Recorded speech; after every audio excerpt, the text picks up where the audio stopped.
¿Lo vemos? Chicos, bueno, hoy vamos a dar una introducción nada más a lo que son los fenómenos nucleares y a los procesos fotoquímicos. Dentro de los... A ver, ahí está. De los fenómenos nucleares, lo que nosotros tenemos que tener en cuenta es como origen en sí a lo que vamos a tener como modelo atómico. Nosotros tenemos la historia que desde los años 1800 habían determinado cómo estaba constituido el átomo, ¿sí? Recuerden que la masa del átomo estaba toda incluida en un átomo, en un núcleo muy pequeño, en el cual estaba rodeado en sí de electrones, que pasaron muchos modelos electrónicos hasta llegar al que es en la actualidad, en el cual hoy está en órbita, distribuido a través de los números cuánticos y todo eso. Pero en sí mismo, este físico británico que fue Rutherford consideró que toda la masa estaba en su núcleo y estaba cargada positivamente, y lo que Joel lo llamó núcleo atómico. Posteriormente, otro físico muy importante, en el cual fue Moseley, fue que organizó un poquitito y le dio la justificación cuantitativa al concepto que del número atómico. El número atómico es igual a la cantidad de protones que tiene ese núcleo, y en sí, que donde estaban todas las cargas positivas, ¿sí? Entonces, el núcleo, que tiene los átomos, que cada átomo tiene los protones en el núcleo, eran las cargas positivas y era igual al número atómico. Y ahí es donde se dio que la tabla periódica estaba construida en función de esa periodicidad del número atómico, ¿sí?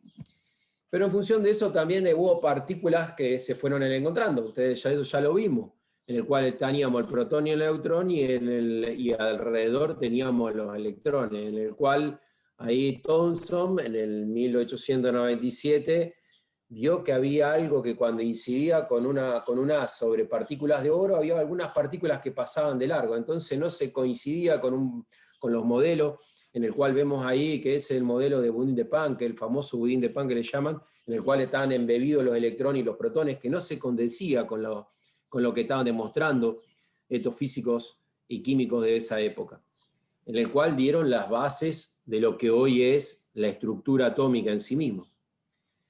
Luego de esta breve introducción, nosotros lo que vamos a ver, decimos, los núcleos, ¿son estables o inestables? Y acá donde hay después de la experiencia y después de haber estudiado cada uno de los átomos que tenemos en la naturaleza, encontramos que muchos de los átomos se comportan como partículas compuestas de baja energía, la gran mayoría, ¿sí? Y tienen que estar por debajo de los átomos más pesados, más livianos, perdón, tiene una determinada estabilidad. Pero cuando nos vamos a átomos más altos, de mayor cantidad de masa atómica, tenemos una cuestión que entra en una inestabilidad. O cuando tienen una excesiva cantidad de neutrones y protones, son inestables. Y ahí aparece esta curva, en la cual vemos que en línea recta, vemos la línea recta es exclusivamente cuando los neutrones son iguales a los protones, ¿sí? Que empiezan a tener 1 a 1 la relación. Y la otra es que va teniendo una relación 1,2, 1,4, 1,5, que es una banda de estabilidad. Entonces, mientras nosotros vemos que los átomos se encuentran con esa relación, se encuentran sobre esa banda de estabilidad, son relativamente estables. Pero los que están fuera de esa relación se tornan inestables, emiten radioactividad y hasta convertirse en núcleo con una relación protón, hasta que se revuelven a tener una relación protón-neutrón adecuada, ¿sí? Todos los núcleos que tienen un número atómico mayor de 83 son inestables, ¿sí? Desde ahí entonces nosotros tenemos que ir teniendo en cuenta qué pasa alrededor nuestro con cada uno de los átomos. En sí, un poco cuáles son las partículas que emiten cuando hay algunas de esas partículas elementales que nosotros veíamos. Nosotros teníamos inicialmente que el protón, el electrón y neutrón estaban en el átomo y eran ellos. Pero después tenemos algunas partículas que nosotros vamos a llamar elementales, en las cuales se van a estar emitiendo cuando hay degradación o modificación de esos átomos en otros, ya siendo por procesos radioactivos en los cuales se va degradando, en los cuales se van eliminando algunas partículas, como ser las partículas alfa, que son como núcleos de helio. Tienen una configuración muy similar a la del helio, tienen una variedad. Cada vez que una sustancia emite una partícula alfa, disminuye en 2 el número atómico y disminuye en 4 el número másico. Fíjense el ejemplo que tienen ahí al costado, que el plomo, que tiene un número atómico 82 y número másico 204, pasa a emitir una partícula alfa, que es un núcleo del helio como tal. Tiene distintas formas de simbología. Esto es de modo anecdótico, chicos. A mí me interesa que ustedes conozcan que existen procesos radioactivos, que existen deshidratación de los átomos, emitiendo partículas, y cuáles son esas partículas. Solamente a modo de reflexión, nosotros tenemos que conocer mínimamente que existen estos procesos, porque son muy importantes, porque después vamos a ver algunas aplicaciones que tienen tanto para la investigación o para la vida en sí mismo. Entonces, el plomo pasa de una desintegración conteniendo una masa de 204, emite una partícula alfa, queda como mercurio, cambia. Al cambiar, recuerden que al cambiar el número de protones en el núcleo, cambia automáticamente la identidad. ¿Se acuerdan eso? Que la identidad del átomo estaba dado por número de protones. Entonces es muy importante tener en cuenta eso. De la misma manera que el radón, ¿sí?, cambia su estructura atómica, pasa a RN, que no me acuerdo ahora, y helio, la partícula de helio. Las partículas beta son cargadas eléctricamente negativas, son electrones que se están liberando, y en sí lo que cuando hay una desintegración y hay una emisión de una partícula beta, lo que está cambiando, ¿sí?, es que aumenta el número atómico. Pasa de tener 11 a tener 12. Esa partícula beta, cuando se libera, es como que aumentaría un protón en el núcleo, ¿sí? Entonces, en este caso, la emisión de una partícula beta, en el caso del sodio, se transforma a magnesio, ¿sí? Después la otra que nosotros vamos a encargar un poquitito y vamos a tocar es, hasta ahora vimos que la partícula alfa estaba cargada positivamente y la partícula beta cargada negativamente. La partícula gamma es onda radioeléctrica, radiomagnética, es una onda en sí mismo, una expresión, una radiación electromagnética, en el cual no provoca ni variación de carga ni variación de masa, ¿sí? Emite una emisión, ¿sí? Después tenemos positrón, neutrón, protón y captura acá, que son menos conocidos. Lo dejo a modo anecdótico ahí para que ustedes lo vean, que también, ¿qué es lo que provoca? O variación del número atómico o variación del número másico, ¿sí?, en cada uno de ellos. Sin perder un poquitito, yo quiero remarcar en función de las 3 partículas que nosotros nos vamos a enfocar. La alfa, ahí puse mal la de abajo, puse 2 veces la alfa, perdón, ahí le erré. Me faltó la beta, ya lo... ¿Se ve ahí? No ocupé mejor el coso. Las partículas alfa son partículas cargadas positivamente, desvían por campos electromagnéticos, como les dije. Está formado por un núcleo de helio y se mueven lentamente. Acá, esto es lo que yo les decía, que está mal, ahí iría las partículas beta, en las cuales son cargadas eléctricamente negativas, son más penetrantes que las partículas alfa, ¿sí?, y tienen mayor alcance, pero la de mayor alcance son los rayos gamma, en los cuales se detienen exclusivamente, como vamos a ver dentro de un momento, con paredes de plomo o de cemento, en las cuales provocan son muy malos estos rayos gamma, ¿sí? Entonces, son similares a los rayos X. Hay un ejemplo, vieron que los rayos X están para las placas, y también existe la gammagrafía, como partículas en las cuales también se utiliza de la misma manera. No son desviados por los campos eléctricos porque no son ni cargados, son neutros, no son cargados ni positivos ni negativos, y tienen mayor poder de penetración, como les dije recién, que los beta y los alfa. Esto ya lo voy a cambiar antes de cargárselo en el entorno. Esto es lo que yo le quería mostrar, era que las partículas alfa recorren distancias muy pequeñas, son detenidas por una hoja de papel o la piel. Las betas penetran y las gamas mucho más. Recorren hasta cientos de metros y se detienen solamente por pared de plomo o cemento. ¿Sí? Estas emisiones radioactivas son muy comunes. Nosotros vamos a ver que no estamos exentos de estas partículas y hay que tener cuidado.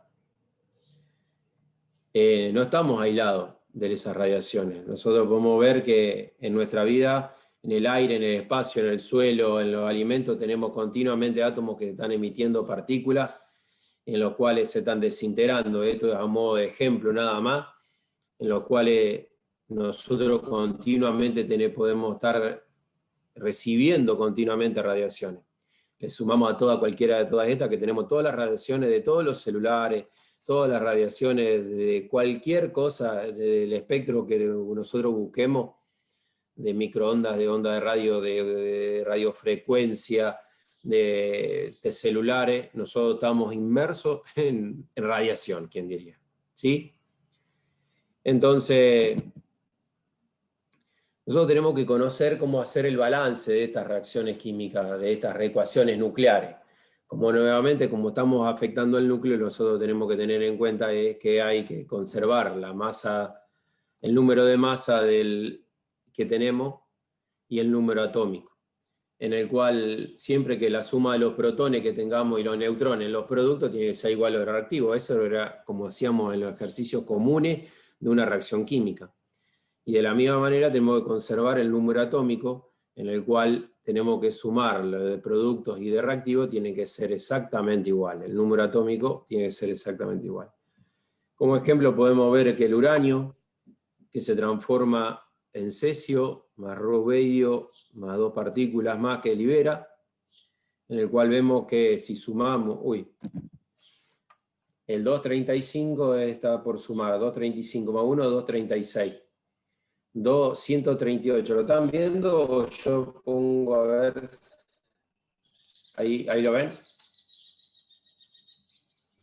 Sí, profe. Ahí, ¿ven lo que estoy marcando? Sí. 235 más 1, 236. Si yo tengo 138 más 96 sería los 235 que yo tendría ahí, ¿sí? Y este 1 es este 1 acá. Entonces, cumplo el balance de lo que sería la sumatoria de los protones y neutrones, y 92 sería la sumatoria de 55 más 37. ¿Sí?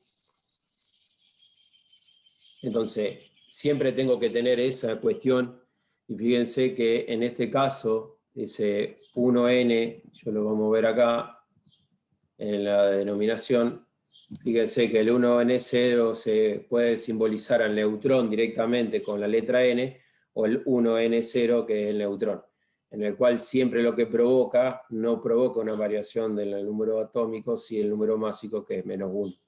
¿Sí? Fíjense, en este caso de un isótopo del nitrógeno, del 17 al 16, liberando una partícula, un neutrón. En el ejemplo nuestro tenía otra simbología, en el cual en este caso el protonar, al bombardear el uranio 235 con un neutrón, provoca la liberación o la fisión nuclear entre el cesio y el rubidio de partículas similares, no similares, pero de masas, de una ruptura de masas comparables, y liberando 2 neutrones más, para que la reacción siga ocurriendo. Entonces también está la desintegración beta, en la cual hay una eliminación en sí de electrones, de esa beta 0-1 indica un electrón, en el cual en este caso el carbono 14 que se transforma en nitrógeno, ¿sí? El potasio en calcio, y la partícula de neutrón que se transforma en un protón y un electrón. Fíjense que siempre lo que se ve es que aumenta el número de protones en 1 y que disminuye el número de neutrones en 1.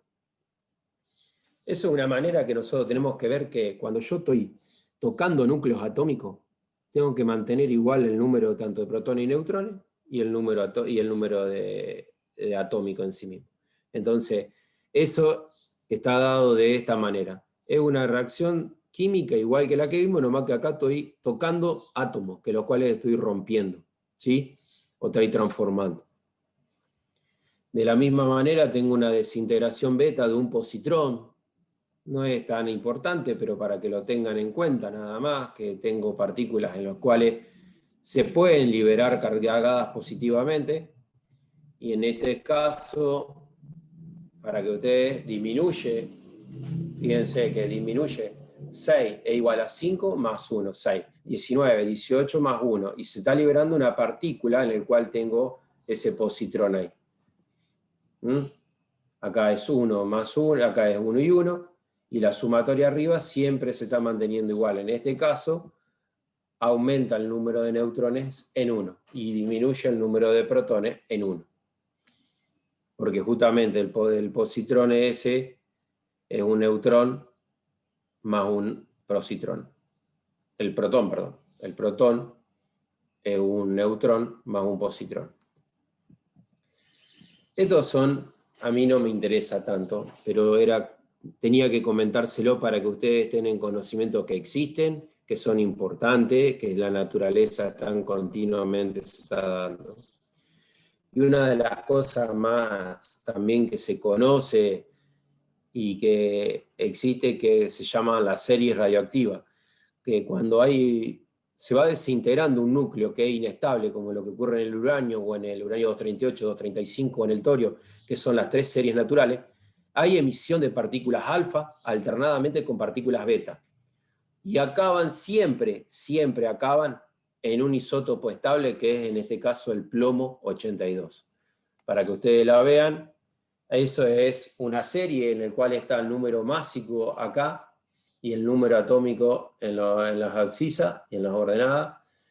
Tenemos que cada vez que baja su número atómico y el número másico, hay una emisión de una partícula alfa. Fíjense que en el radio al radón hay una partícula alfa. Y hay una emisión de una partícula beta cuando se mantiene en el mismo número másico, pero cambia el número atómico. Fíjense que va descargando del uranio, y este numerito, y a la 9, y el A significa años. Fíjense que tiene tantos años esa de la serie natural que se dan los datos de semidesintegración, que es lo que tardaría en desintegrarse la mitad. Ya lo vamos a ver un poquitito de eso, cómo es la función con la que se desintegran los átomos. En años está acá que pasa de uranio a telurio acá. Después pasa días, meses, años nuevamente, años. Acá pasan segundos, ¿sí? Hay minutos en el medio. Entonces, las series, lo que te da es cómo se va desintegrando con emisión de partículas alfa y beta desde un átomo muy inestable, como en este caso el uranio, hasta llegar al plomo que es estable, pasando por fenómenos que tienen distintas velocidades de desintegración, ¿sí? Que pueden tardar años, meses o días o segundos, ¿sí? Entonces, siguiendo con esto, vemos que la cinética de desintegración es que un núcleo a su hijo, de un núcleo a uno siguiente, tiene una velocidad de desintegración que es una cinética de orden 1, ¿sí? Que es proporcional a la cantidad que tiene. Entonces, como la velocidad es la variación de ese número de átomos en función del tiempo, y si yo reordeno las semirreacciones y las integro y con una función exponencial, llego siempre a la misma función exponencial de orden 1 que teníamos cuando vimos cinética nosotros de degradación, que el logaritmo neperiano de la concentración de un determinado átomo de un núcleo es igual al logaritmo neperiano de la cantidad inicial que tenía, menos esa constante de desintegración por tiempo, ¿sí? Entonces ahí donde tenemos que el n es el número de átomos en el tiempo t, en el tiempo 0, tenemos la constante de desintegración. Entonces la constante de desintegración, al igual que como lo veíamos en la cinética de orden 1 cuando veíamos reacción química, era el logaritmo neperiano de 2 sobre el tiempo de vida media. Porque esto justamente eso se daba, que el tiempo de vida media era el logaritmo neperiano de 2 sobre K. ¿Se acuerdan? Que nosotros veíamos eso en cinética. Entonces, este es el modelo en el cual es muy útil para predecir los fenómenos de decaimiento de radioactivo, ¿sí? Y la constante de desintegración es diferente para cada radionucleido y es independiente de la temperatura y el estado físico de la muestra y del compuesto como está. Entonces, yo lo que tengo que, hasta ahora lo que vimos es que los núcleos pueden emitir partículas. Hay algunos núcleos que pueden ser más estables que otros, que la relación que está dado para cuando tienen que sean estables tiene que estar sobre esa curva de estabilidad en la cual tenía distintas relaciones de protón y neutrón. Hay una manera de escribir esa degradación química de esos núcleos, dependiendo si largan partículas beta, partículas gamma, alfa, perdón, o partículas de positrones, ¿sí? En los cuales cada uno de ellos tiene una particularidad. Ahora, la cinética con la cual se puede calcular o se puede ser útil para predecir cuánto queda después de un determinado tiempo, está dado por este modelo exponencial de orden 1, tal cual como lo vimos en cinética química. Bien, entonces la cinética, la vida media es el tiempo, como el mismo concepto que vimos anteriormente para cuando es tiempo de vida media de una reacción química. Es el tiempo necesario para que la reacción se produzca o que el reactivo quede a la mitad. Y en este caso es el tiempo necesario para que se desintegren a la mitad los núcleos presentes en una muestra de un isótopo radioactivo. El mismo concepto, ¿sí? Y cada vida media me permite caracterizar a mi isótopo en sí mismo. Entonces, yo puedo, acá a grandes rasgos, puedo dividir un poquitito y caracterizar o comparar las dos reacciones, la reacción química y una reacción nuclear. En la reacción química siempre, ¿se acuerdan que se organizaban, se rompían o se formaban enlaces químicos? Acá lo que estoy haciendo es, cuando tengo una reacción nuclear, lo que estoy cambiando, se están convirtiendo entre sí los isótopos principalmente, o núcleos, que estoy cambiando núcleos, y pueden estar participando protones, neutrones y electrones. En el otro caso, sí o sí eran electrones, eran los orbitales de la última capa en una reacción química. En cambio, acá puedo hasta romper una estructura, el núcleo mismo, cambiar el número atómico, el número másico. Entonces acá eso es una gran diferencia. Las reacciones químicas se acompañan de absorción y liberación de energía muy pequeña. Y acá lo que vamos a ver es principalmente en las reacciones nucleares, como ser la degradación del uranio, puedo obtener energías muy, pero muy grandes de energía, por esa liberación controlada que yo voy haciendo de la fisión nuclear. Ahora bien, las velocidades de reacción, en el caso de la reacción química, sí son afectadas por la presión, concentración, los catalizadores. En las reacciones nucleares, eso no se ven afectadas por ni la temperatura, la presión ni los catalizadores. Esas son grandes diferencias para comparar una reacción nuclear de una reacción química. ¿Sí? Entonces, bueno, vimos lo que era la notación. Solamente para el modo de síntesis yo puedo entender que se escriben y se balancean y tengo que mantener el número atómico y el número másico. Y tengo que mantener eso. ¿Cómo lo escribo? Igual que una reacción química, nomás denotando el número atómico y el número másico de cada una de las partículas que intervienen. ¿Sí? Y tengo que balancear. Siempre tienen que dar igual entre reactivo y producto. Ahora, ¿en qué consiste la radioactividad? La radioactividad es un proceso en el cual se libera gran cantidad de energía debido a la desintegración de los núcleos que son inestables. Recuerden, cuando un Z era mayor de 83, es muy posible que van a ser inestables. Y la radioactividad es la emisión espontánea, ¿sí?, por parte de los núcleos de partículas que pueden liberarse o de radiación electromagnética o de ambas, porque recuerden que era una onda, la partícula alfa, la gamma, perdón. La alfa era el núcleo de un núcleo de helio que era cargado positivo y las beta eran electrones. Entonces pueden ser partículas o radiación o ambas que pueden liberar cuando hay un proceso de radioactividad. Los elementos radioactivos son los que tienen capacidad, son los elementos que pueden espontáneamente emitir esas partículas, ¿sí? Entonces, esto por lo general son el radio, el torio, el polonio, ¿sí? En los cuales esas son las partículas que son radiactivas. Yo digo son radiactivas porque tienen la particularidad de emitir esa radioactividad. Hay otro que lo tengo que activar, ya sea por una inyección de neutrones o de electrones para que provoquen esa emisión, esa ruptura.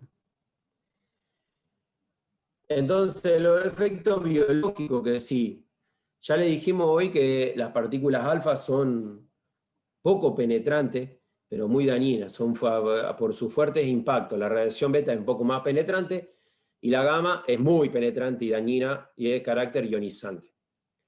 La intensidad de la radiación depende también del tiempo de la exposición, como vimos en Chernobyl o en situaciones en las cuales todo depende. ¿Cuánto es el tiempo de exposición y qué tipo de exposición tiene? Dependerá del efecto que sea y generalmente son malos, ¿sí? Hay distintos, si en el sistema internacional la unidad de medida es el Becquerel, que equivale a la desintegración, a una desintegración por segundo. Otra que es utilizada también es el Curie, que equivale a 3,7 por 10 a la 10 desintegraciones por segundo. Todas estas mediciones para ver la radioactividad está el contador Geiger, en el cual mide esa actividad. Hubieron las películas que cuando tiene radioactividad te pasan un aparatito y que va... Cuanto más impacto sonoro te da, que tiene mayor radioactividad y se pueden medir. Eso se da porque existe este contador en el cual tiene la particularidad que solamente pueden ingresar partículas.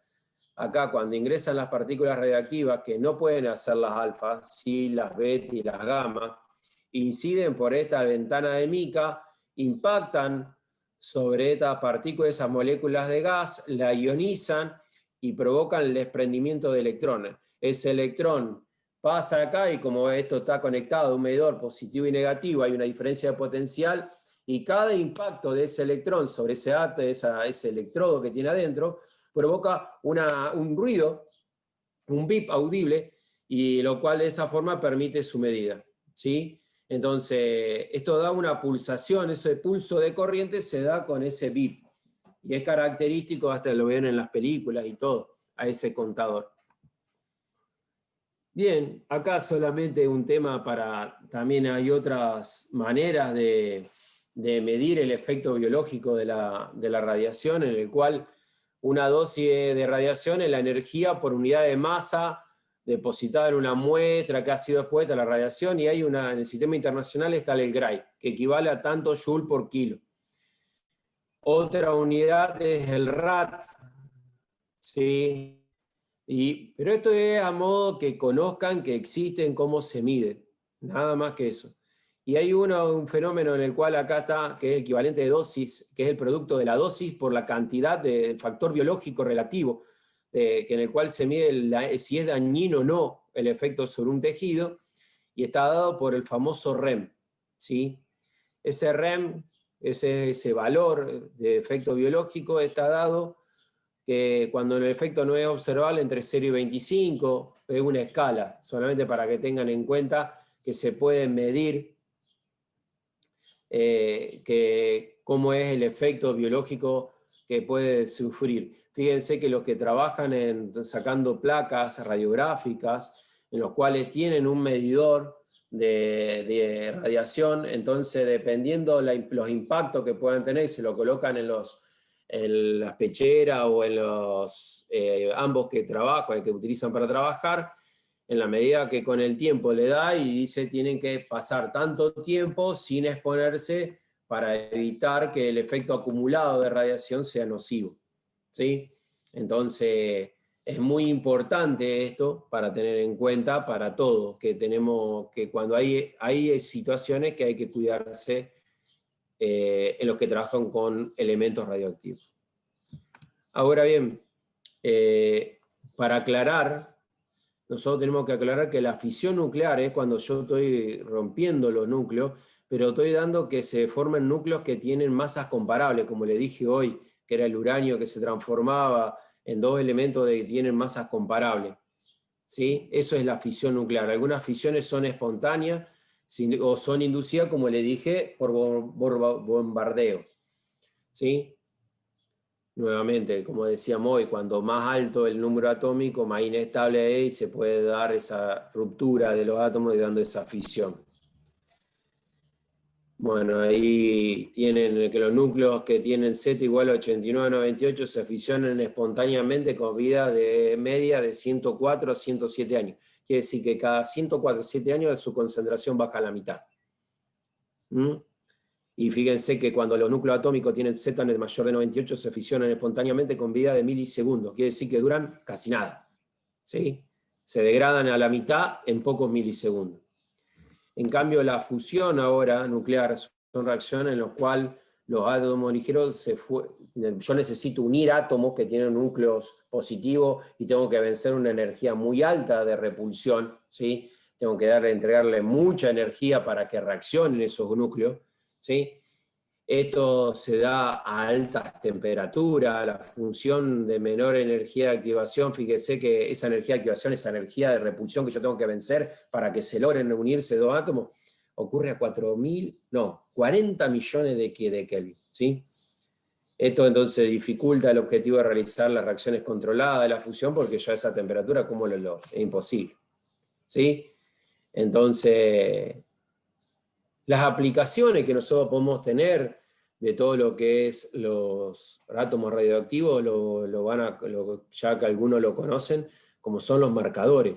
El carbono 14 para dar un poquitito la datación de algún elemento, de algún hueso, de alguna roca que yo encuentre para datar de cuántos años tiene, porque yo puedo evaluar cuánto es la concentración y sé que eso tiene tanto tiempo para degradarse, yo puedo evaluar cuántos años atrás estaba, ¿sí? Entonces también se utiliza también para uso militar, ¿sí? Obtención de energía y lo otro es como trazadores químicos. Los trazadores radioactivos muchas de las veces se pueden colocar sustancias que emitan radiación como yodo radioactivo para ver si uno tiene problemas de bocio y tiene un nódulo caliente, uno le inyectan yodo radioactivo, como la glándula tiroidea tiene la factibilidad o tiene la facultad de acumular el yodo porque lo necesita para formar la T3 y la T4, que son dos hormonas necesarias. Si hay alguna acumulación y uno hace una placa y puede ver dónde está el yodo radioactivo. Además, también con ese yodo radioactivo yo puedo tratar algún nódulo porque lo va a ir situarse a donde tengo el nódulo, donde tengo algún nódulo en el cual está actuando mal y yo lo puedo tratar con yodo radioactivo porque llega hasta ahí, emite esas partículas, esas radiaciones y puedo tratar algún tumor. Entonces es fundamental también para eso, como le dije, para la geología o la arqueología con la datación de carbono 14. Bueno, hasta aquí es una somera introducción, ¿sí?, sobre los procesos nucleares. ¿Alguna duda? ¿Algo que quieran rever, comentarme, preguntarme?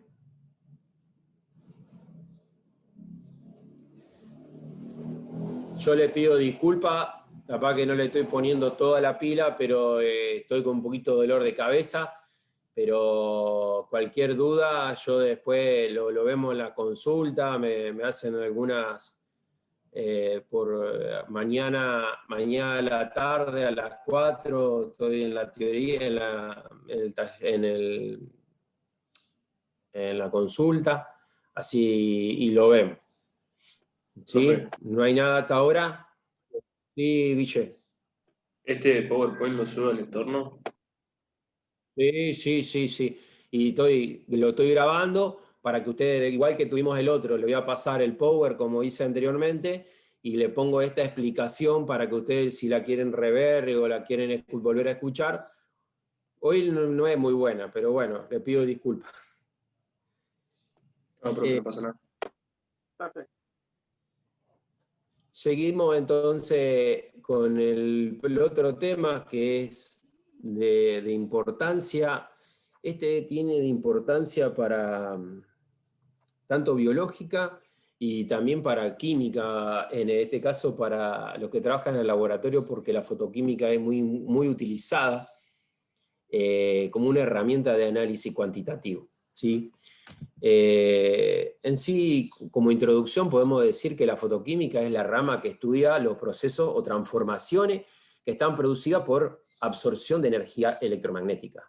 Nosotros tenemos que recordar que en sí, de todas las especies de la luz absorben luz UV o visible, pero ¿por qué decimos electromagnética? Porque la luz tiene un doble comportamiento, ese comportamiento de onda como comportamiento de partícula, ese comportamiento dual dado por la ecuación de Planck, en el cual tenemos ahí que la longitud de onda por la frecuencia está dada por la velocidad, y yo sé que la energía está dada por la constante de Planck y la frecuencia.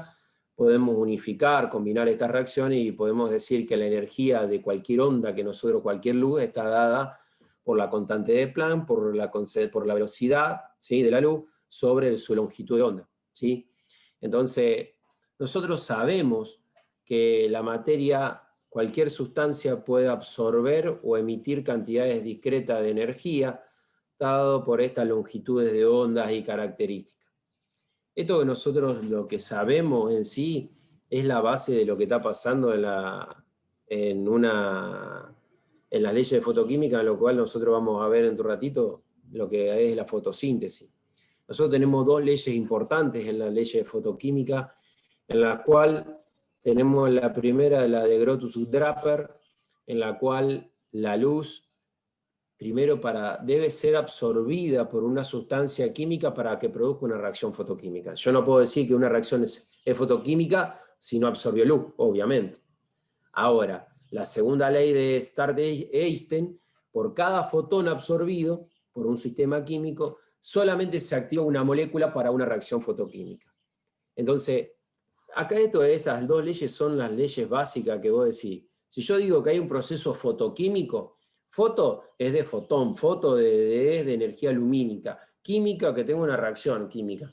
Yo voy a tener una reacción química cuando tenga una reacción que pueda absorber energía contenida en un fotón, que en este caso en una longitud de onda está caracterizado porque yo puedo incidir una energía, un espectro de una luz, que ahora lo vamos a ver, a una determinada frecuencia, a una determinada longitud de onda, y voy a tener distintos tipos de energía. A saber, entonces, un proceso fotoquímico es una reacción, como le dije recién, cuando una molécula gana energía, una energía que en este caso va a ser la energía de activación necesaria para producir cambio. Quiere decir, yo puedo unir dos átomos A y B para que formen AB, cuando la luz que puede incidir sobre ello va a ser igual a la energía de activación de esa reacción química. Entonces yo digo que ese es el proceso fotoquímico, ¿sí? En este caso, esa cierta energía de activación es provista en forma de calor o de una chispa, o en el caso de las reacciones fotoquímicas, tengo elementos o sustancias que absorben esa longitud de onda característica y proveen la energía necesaria para activación de esa reacción química. Este conjunto de reacciones químicas pueden ocurrir por influencia de la energía radiante, del sol o de la luna artificial, obviamente. Como le decía, el proceso de ahí tenemos una tilacoide, la fotosíntesis en sí, de los elementos, organismos fotosintéticos, son aquellos que transforman la energía solar en alimento, mediante complejas reacciones químicas impulsadas por la radiación solar. Como acá ven, la radiación solar, nosotros tenemos de los rayos gamma hasta las ondas de radio, y cada una de ellas dependen de las longitudes de onda que tengan cada uno. Nosotros tenemos solamente un pequeño espectro que es el luz visible, que va desde los 340 hasta los 750 nanómetros, en el cual es la luz visible, la luz que nosotros vemos, nada más, que tiene distintos colores, que va desde el violeta hasta el rojo intenso. Pero después por fuera tenemos todas las ondas infrarrojas, las microondas, la onda de radio, por arriba tenemos la UV, los rayos X, los rayos gamma. Entonces, en el caso de la fotosíntesis, en la membrana tilacoide tiene la característica de tener sustancias como ser la clorofila A, la clorofila B, los carotenoides, en los cuales estos espectros que se ven acá, estas rayitas que se ven acá abajo, como si yo mostraría, fíjense, este es el espectro de luz, desde los 380 hasta los 750 nanómetros. Y quiere decir que por lo menos la clorofila A, que es la verde oscura esta que está acá, tiene la particularidad de absorber mucha luz a los 420, 430 nanómetros. ¿Qué quiere decir? Que a esa longitud de onda, con eso yo tengo una luz que tiene esa longitud de onda característica y va a ser absorbida por la clorofila A. Acá la clorofila B tiene una longitud de onda de 450. En los carotenoides que tienen acá, el otro tiene otro espectro de absorción. ¿Qué quiere decir eso? Que donde tiene el pico de absorción, que si yo tengo la muestra de caroteno, vamos a hacerlo sencillo, con el caroteno acá, la clorofila A, perdón, la clorofila A. Yo sé que la clorofila A, fuera de los 500 nanómetros hasta los 600, no va a absorber nada. Y por lo tanto, si no absorbe, no va a provocar ninguna reacción química. Pero sí va a absorber a 420 nanómetros, porque justo a esa característica, a esa longitud de onda, tiene la particularidad de absorber el fotón y provocar una reacción fotoquímica.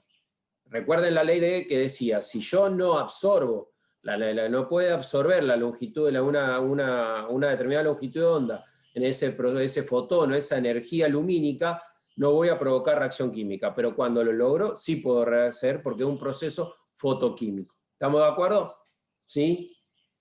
Entonces, cada uno de estos tenemos un conjunto en estas membranas, en estas tilacoides, en esos lentejas, granos de lenteja que tenemos adentro de las membranas, las granas. Nosotros tenemos la particularidad de tener un conjunto de sustancias químicas que tienen la particularidad de absorber longitudes de energía a distintas longitudes de onda y tener ciclos en los cuales yo voy a tener la generación de energía, ¿sí? En este caso, a ver, ¿por qué no pasa? Nosotros podemos tener que el dióxido de carbono más agua en función de esa clorofila lo voy a transformar en glucosa y en oxígeno. Por lo tanto, en la fotosíntesis clorofiliana existe una etapa lumínica que voy a tener la clorofila y una fase oscura en la cual el dióxido de carbono generado se va generando glucosa, ¿sí? Tienen distintas entropías, esos son datos anecdóticos que tienen que tener, que son procesos, fíjense, algo muy importante, el proceso no es espontáneo. Si el proceso no es espontáneo, que lo que vimos también, tal vez en el taller anterior, en la teoría anterior, en el cual se daban que los procesos no eran espontáneos, si yo tenía que lograr que ocurra, ¿qué tenía que darle yo?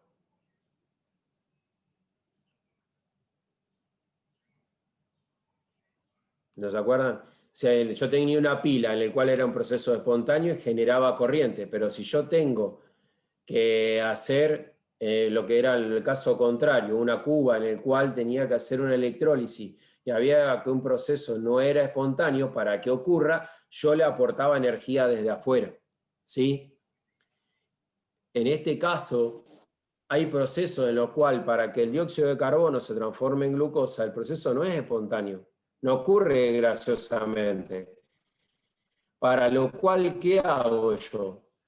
Los organismos fotosintéticos en los cuales las plantas tienen la particularidad de ir ganando energía a través de los fotones, provocando que ese proceso fotosintético venza una energía de activación importante que tiene, lo logre, provoque un cambio electroquímico en las células y provoquen que ocurran ciclos a través de enzimas, a través de procesos facilitados a través de enzimas, y lograr la síntesis de glucosa y obtención de oxígeno. ¿Sí? Ocurre a pesar de que el proceso no sea espontáneo. Eso se da porque hay mecanismos enzimáticos en los cuales se va haciendo gradiente por gradiente, pedacito por pedacito, y unir una etapa, una reacción química con otra, otra con otra, otra con otra, para lograr formar una molécula de glucosa tan necesaria para la vida, igual que el oxígeno, a través de la absorción del agua de las raíces y el dióxido de carbono del ambiente. ¿Sí? Entonces, esas sustancias que están ahí, que se llaman clorofila A y B, absorben longitud de onda de una característica energía. Procesos en los cuales cuando yo tengo que simular el crecimiento de una planta, y yo tengo que afuera tiene la luz del sol y crece la planta, la pongo adentro y no crece más. Pero le da la claridad y no le da la intensidad que tiene que tener. Y la otra situación, yo tengo invernaderos, ustedes van a utilizar invernadero en el proceso de acá cuando vayan estudiando, pueden tener invernaderos en los lugares que ustedes simulan las condiciones de crecimiento. Y muchas veces, a pesar de poner luces muy potentes, no alcanzan nunca a simular correctamente lo que ocurre en la naturaleza con el espectro de luz que da el sol, ¿sí? Porque a veces no le están dando con la energía necesaria o con la longitud de onda necesaria y de la intensidad necesaria para que pueda producirse los procesos fotosintéticos y que lograr el correcto crecimiento de una planta. Entonces, esto es fundamental conocer que existen longitudes de onda características, que voy a necesitar el espectro de luz completo, o en algunos casos yo puedo simularlo, dando intensidades de corriente y de longitudes de onda características. Entonces, por eso la importancia de los pigmentos verdes en la oxigenación del ambiente, para la respiración, la síntesis de mayor cantidad de sustancias químicas fundamentales para la vida a partir de glucosa, tales como almidón, celulosa, proteína y lípido. Es importantísimo. Si yo no te logro generar estas macromoléculas, no existiría la vida. Y fíjense lo importante que es que un fotón incida y que pueda vencer una reacción en la energía de activación, que sea la energía de activación para que un proceso se dé, un proceso químico se dé por la absorción de la luz, en este caso en los mecanismos, en los organismos fototrópicos sería, en los cuales crecen con la luz. En tal sentido, entonces, tenemos también algunos casos que tenemos que comentar, que es la fotoinhibición. También como nosotros tenemos que hay fotoexcitación, hay algunos que se pueden inhibir, y en consecuencia se pueden dar que hay una radiación excesiva, y está todo dado por estos centros fotosistemas 1 y 2 que están activados e inactivados, y dependiendo de la cantidad de luz que tenga la planta que sea expuesta, tenemos dos tipos. Tenemos una dinámica y una crónica. Esta fotoinhibición se pueden dar en exceso moderado de luz. Está provocado por la desviación de energía lumínica absorbida hacia la disipación del calor. ¿Sí? Esto ustedes lo van a ver en algunas plantas que tienen, cuando le hace excesivo calor se cierran, o el fototropismo que tiene en el caso del girasol, es muy conocido, ¿sí? En el cual es dinámico, que va cambiando hacia donde va la luz. Y la crónica se produce cuando hay exposición a niveles elevados de exceso de luz que dañan el sistema fotosintético. Está asociado con un daño o una disminución de la proteína de 1, del centro de reacción del fotosistema 2, pero esto no importa, lo van a ver más en fisiología, lo pueden ver también en, lo más probable lo habrán dado quizás. Solamente yo es a modo de mostrarle la importancia que tiene esto, que quizás para ahora le van a sentir que es al cohete, pero ustedes como agrónomos lo tienen que conocer. Ahí está un esquema de los fotólisis del agua, qué es lo que hay, qué es lo que estaban en los fotosistemas 1 y 2, los complejos citocromos, la cadena transportadora de electrones. Fíjense el intrincado, el complejo mecanismo que tienen para que se den los procesos fotosintéticos. Esto solamente a modo anecdótico, nada más que eso. El fototropismo entonces hace referencia al estímulo luminoso, lo que le decíamos hoy. Tenemos fototropismo positivo, que crece con la planta, hace referencia al crecimiento de la planta hacia la fuente de la luz, y el negativo es dirección contraria. Por eso cuando ustedes tienen una planta cerca de la ventana, vieron que se enlonga buscando la luz de la ventana. Eso es el fototropismo, ¿sí? Y tiene distintas etapas, distintas fases de respuesta: recepción de la luz, transformación a una respuesta fisiológica y una producción respuesta al crecimiento direccional. ¿Sí? Eso es también a modo para que vayan viendo que existen y cómo se pueden dar estos fenómenos. También tenemos algún fototropismo en los animales, como la artemia franciscana, en la cual presenta un comportamiento variable, puede ser positivo o negativo dependiendo del estado, la búsqueda de alimento y lo que sea, solamente para que conozcan, no a más de eso. Aquí a mí lo que me interesa un poco es, después le comenté todo lo que es la importancia de la luz para la parte biológica y para qué, nos vamos a enfocar un poquitito en ese espectro electromagnético, en el cual tenemos, esto es lo mismo que teníamos hoy, nomás que está dado en función de la energía, en función de su frecuencia y la longitud de onda, para qué lado va. Recuerden que cuando tengo mayor frecuencia, tengo menor longitud de onda, y al contrario.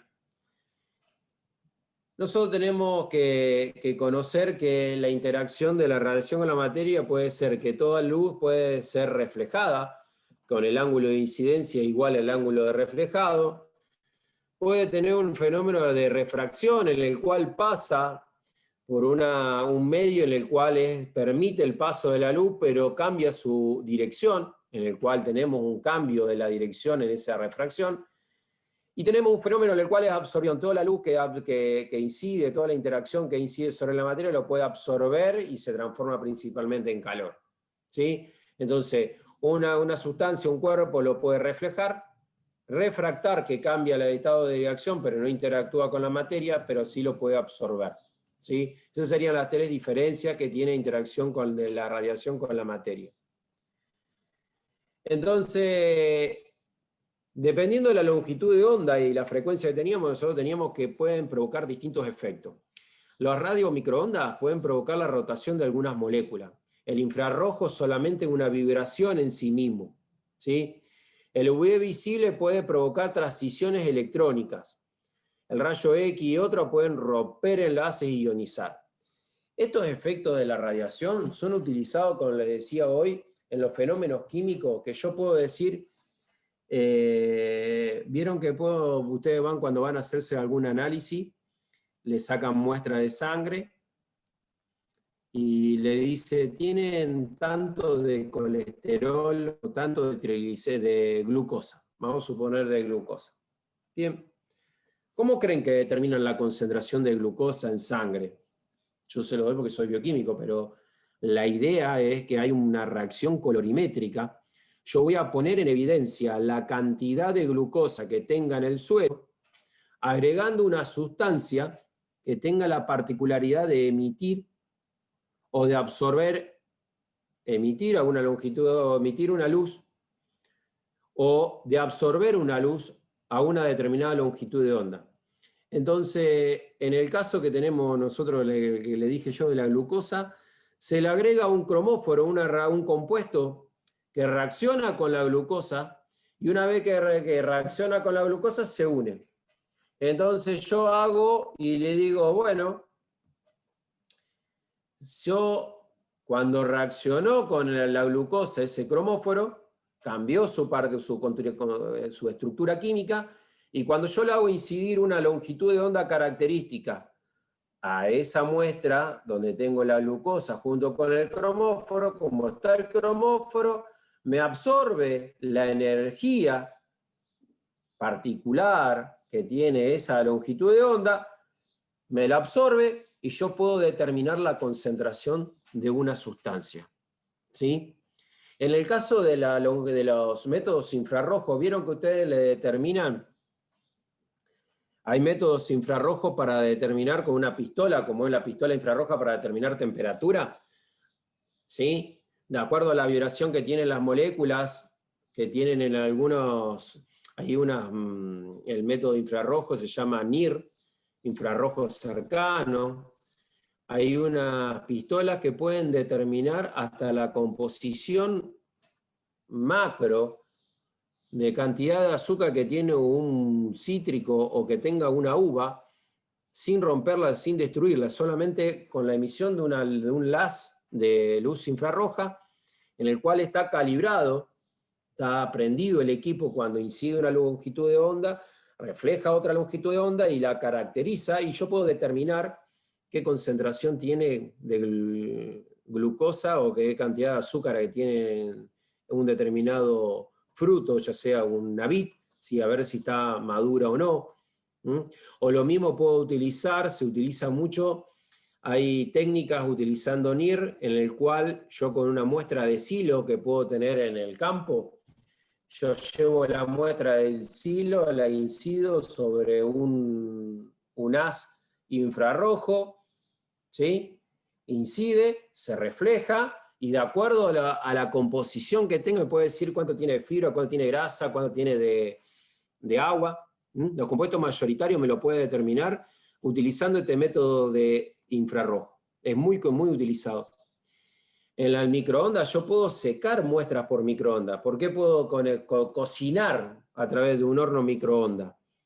Porque provocan una energía, y de una determinada provocan solamente rotación de las moléculas, pero esa rotación in situ de la molécula provoca un desprendimiento de calor, y hasta puedo cocinar muestra o calentar una muestra, una porción de agua o una porción de comida, en este caso que más de uno debe tener hambre, en el cual se dan con estos efectos de la radiación.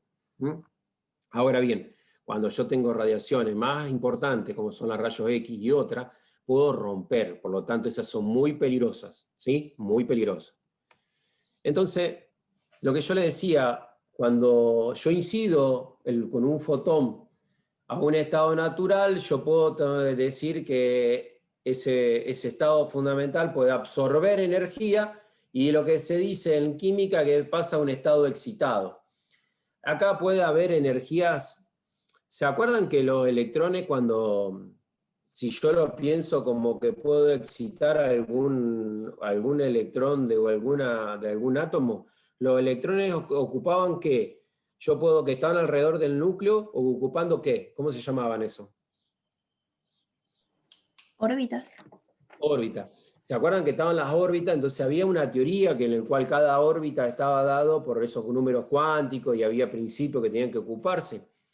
Hay una teoría que cuando esos átomos se unen, hay una teoría la teoría del enlazante, que se llama del orbital enlazante y antienlazante, que son lugares en los cuales cuando yo uno dos átomos, esos electrones que se van uniendo ocupan lugares muy particulares. Nosotros no lo tomamos, no lo dimos, pero solamente a modo anecdótico y a modo que el que quiera estudiar que ingeniería química o licenciatura en química tiene que conocer que existen, cuando yo uno, dos átomos, o en una estructura de un átomo, tengo lugares en los cuales el electrón se va acomodando.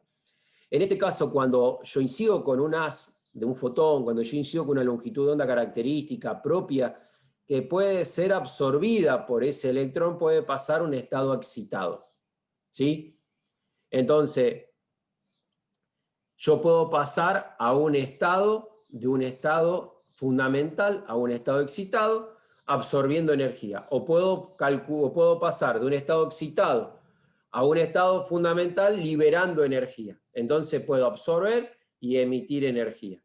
Entonces, nosotros podemos, que los procesos radioactivos, nosotros podemos tanto absorber energía, absorber la luz, provocar una excitación electrónica, y esa excitación electrónica la puedo disipar por proceso no radioactivo, ya sea o reacciona químicamente, provoca un proceso químico, ¿sí? En el cual como efecto neto va a ser una reacción química provocada por la luz, o puede ser un proceso físico en el cual puede provocar calor, como le dije hoy.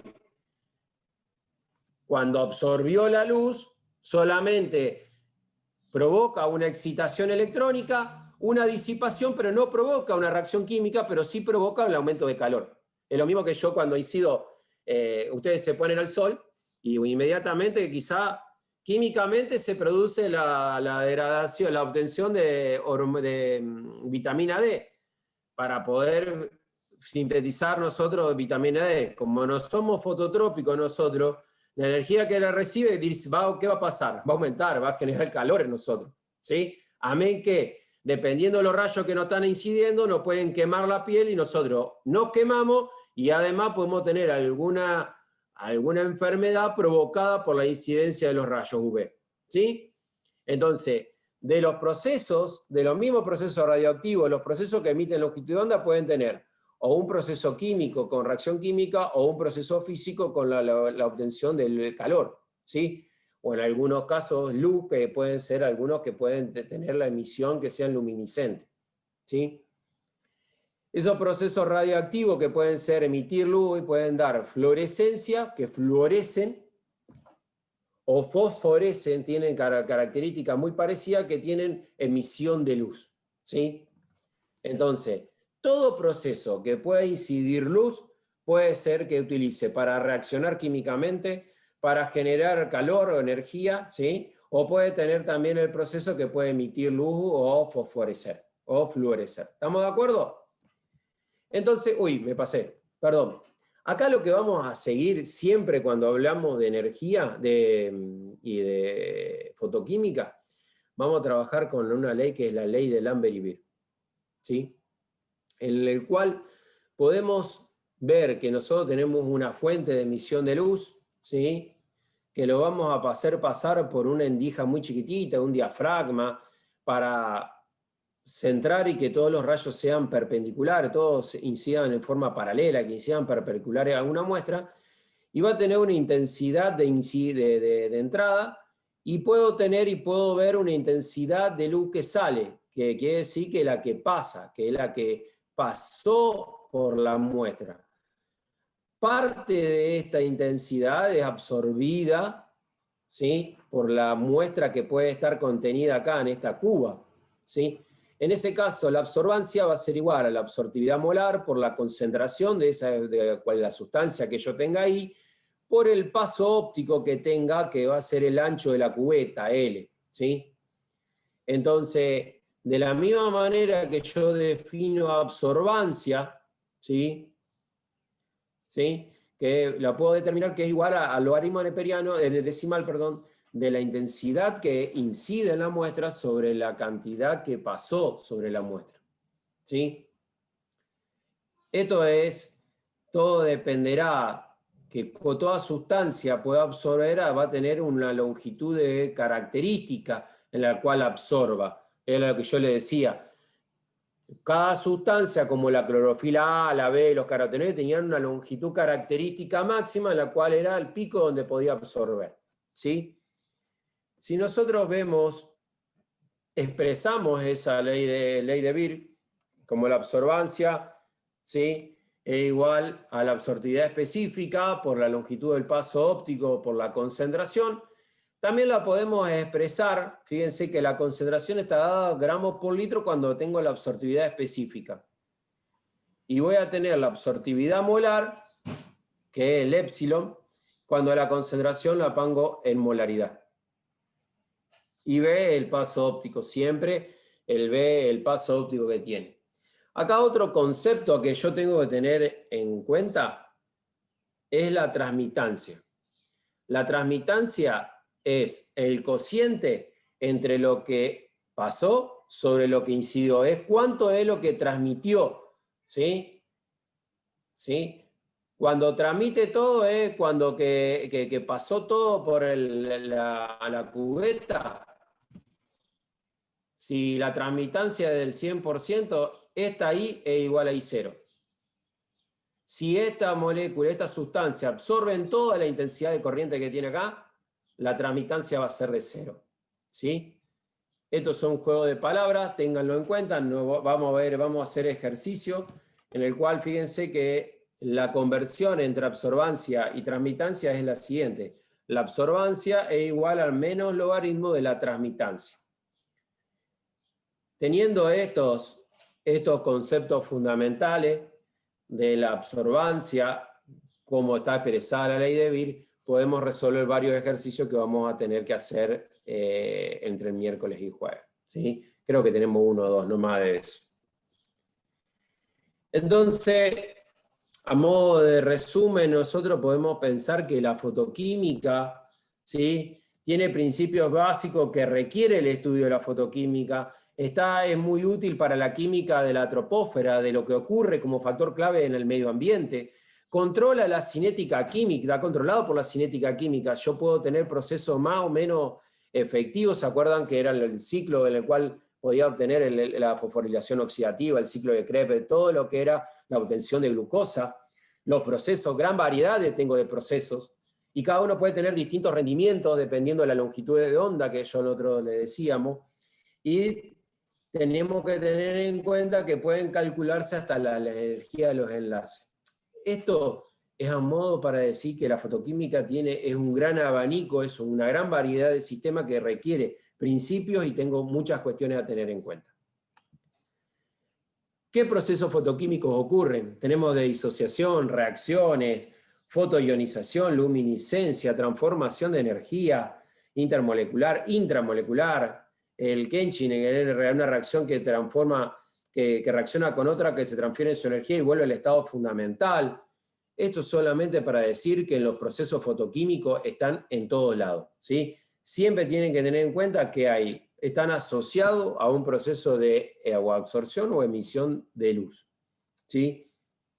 No me interesa que lo conozcan, sepan que existe, ¿sí? En todos los procesos frecuentes en la atmósfera, H por nu, la simbología H por nu va a estar dado por la energía dada por una H es la constante de Planck, nu es una frecuencia, cualquier luz está expresada por esta forma, esta energía que yo pueda recibir de cualquier energía que sea lumínica va a estar dada por H por nu. Y puedo tener ionización, fotodisociación de distintos compuestos, ¿sí? Para que existan, que fíjense lo que ocurre con el oxígeno, el nitrógeno, el monóxido, ¿sí? Es muy importante que conozcan que existe, nada más. Entonces, en las reacciones químicas, para tener una diferencia, se afectan las moléculas en su estado elemental, los electrones ocupan los electrones, como les decía, enlazantes y no enlazantes, y acá lo que teníamos que ocupaban en las reacciones fotoquímicas, las moléculas pasan a su estado activado, ¿sí? Y pueden estar los electrones ocupan esos estados, ocupan los antienlazantes, que eso se los comento, pero no es para que, como les dije antes, hay diferencia entre una reacción química y una reacción fotoquímica. La reacción química estoy en el estado elemental, al aumentar la temperatura aumenta la energía, está dado por la energía traslacional, vibracional y rotacional. En cambio, las reacciones fotoquímicas no están afectadas por la temperatura y no influyen básicamente en estos procesos. Y solamente voy a trabajar sobre los estados excitados, por lo cual se tiene que cumplir la ley de Graper, en el cual para que exista una reacción fotoquímica tiene que haber un compuesto, algo que lo pueda captar. Si no se capta ese fotón para que reaccione fotoquímicamente, no produce una reacción química, ¿sí? Esto no lo vamos a dar, los procesos se pueden calcular velocidades de reacción, ya lo sabemos, y puedo calcular las constantes de equilibrio de cada proceso, ¿sí? Y todo está dependiendo de la longitud de onda. Sepan que existe, nada más. Rendimiento cuántico, lo mismo, paso de largo. Y a mí lo que me interesa es lo siguiente. La absorción de la luz puede provocar reacciones químicas en la atmósfera y la que pueden formarse son muchos radicales libres, iones, y esas moléculas activas que pueden ser excitadas por UV y que pueden darse situaciones. Es muy importante conocerlo. Nos deteriora a veces el estar expuesto al sol ahí, la luz puede provocar todas estas cosas. Tenemos que tener en cuenta. Para las plantas, fundamental.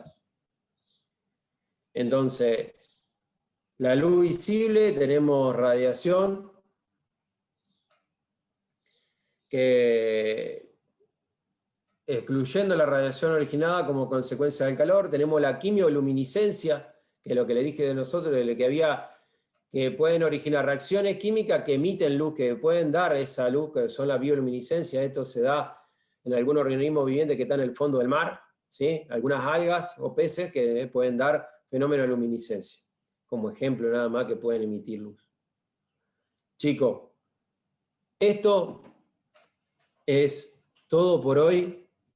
Le pido disculpas si fui muy escueto, corto. yo le pediría, yo le voy a dar este material para que lo vean. Traten de terminar la guía para mañana. Mañana vamos a terminar la guía de Redox. Vamos a hacer la evaluación del trabajo práctico. Y